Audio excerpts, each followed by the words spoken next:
Anies Baswedan paling banyak dipilih responden, yaitu mencapai 15,2%. Disusul Gubernur Jawa Tengah Ganjar Pranowo yang dipilih oleh 13,7% responden, serta Gubernur Jawa Barat Ridwan Kamil yang dipilih 10,2% responden. Jadi kalau ditanya kepada anak muda, 17 nama yang paling tinggi meskipun dalam...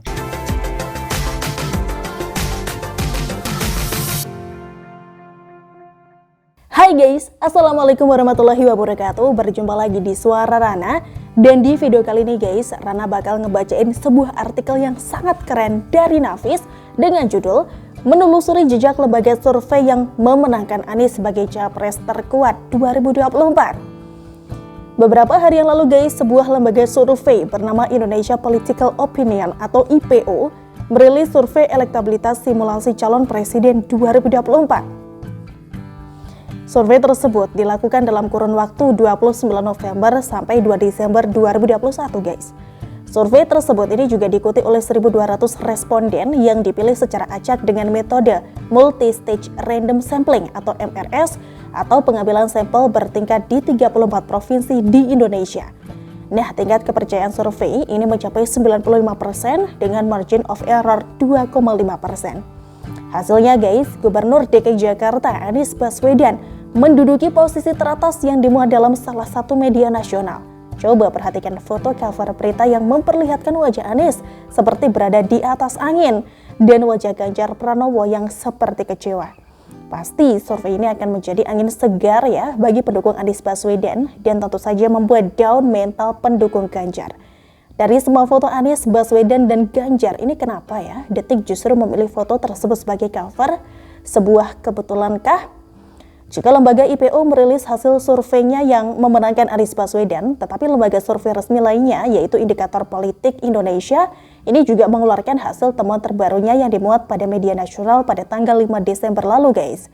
Dari simulasi 10 nama, elektabilitas Prabowo ini sebesar 26,9%, disusul Ganjar Pranowo 23,2%, Anies Baswedan sebesar 16,7%, Ridwan Kamil 6,2%, Sandiaga Salahuddin Uno sebesar 5,2%. Dari hasil survei kedua lembaga di atas ini sudah kelihatan bertolak belakang ya guys. Lembaga IPO ini memenangkan Anies Baswedan dan Indikator Politik Indonesia memenangkan Ganjar Pranowo. Sebenarnya bukan kali ini saja guys, lembaga survei IPO merilis hasil survei mereka yang berbeda dengan lembaga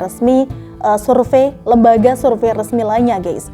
Pada bulan Agustus 2021 lalu, lembaga survei IPO ini mengatakan bahwa Anies Baswedan memiliki elektabilitas tertinggi, tetapi lembaga survei Carta Politika ini mengatakan Ganjar Pranowo memiliki elektabilitas tertinggi.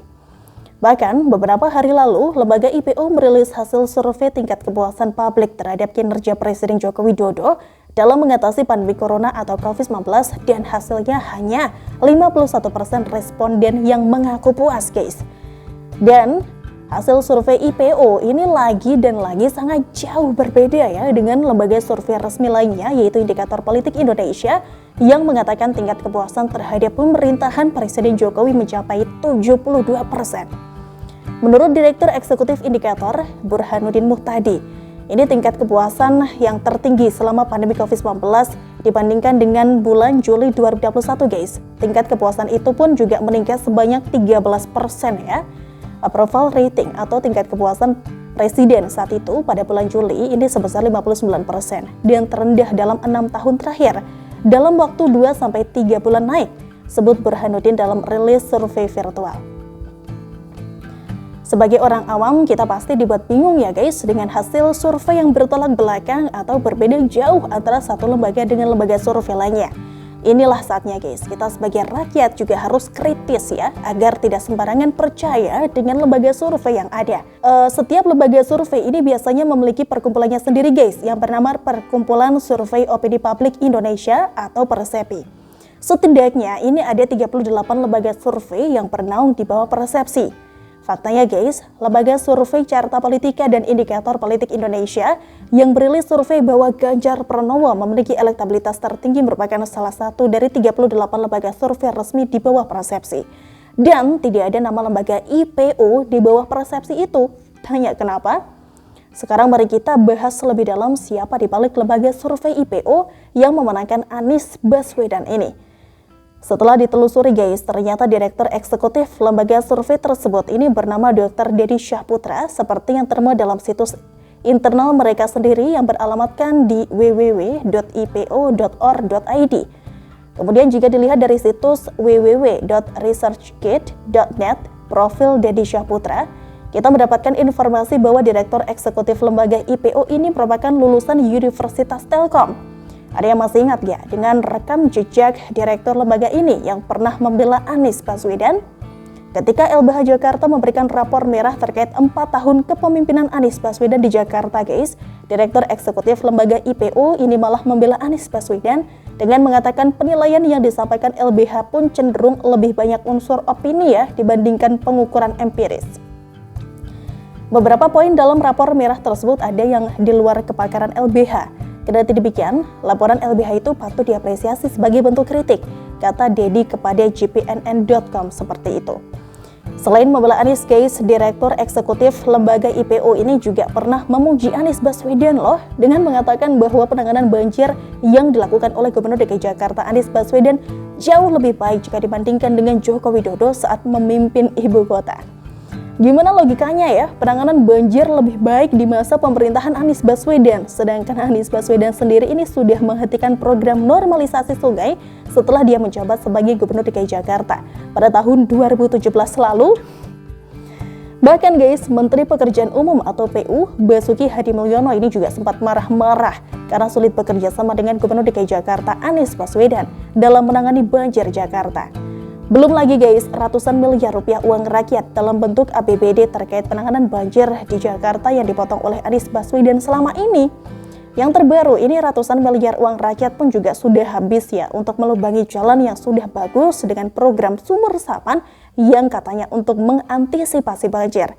Meskipun Anies Baswedan ini mengancam akan memberikan denda terhadap kontraktor sumur resapan yang bermasalah itu, namun itu tidak akan mengubah fakta bahwa miliaran rupiah uang rakyat ini sudah banyak habis untuk program yang menurut pakar tidak akan efektif meredam banjir skala besar yang rutin terjadi setiap tahun di Jakarta.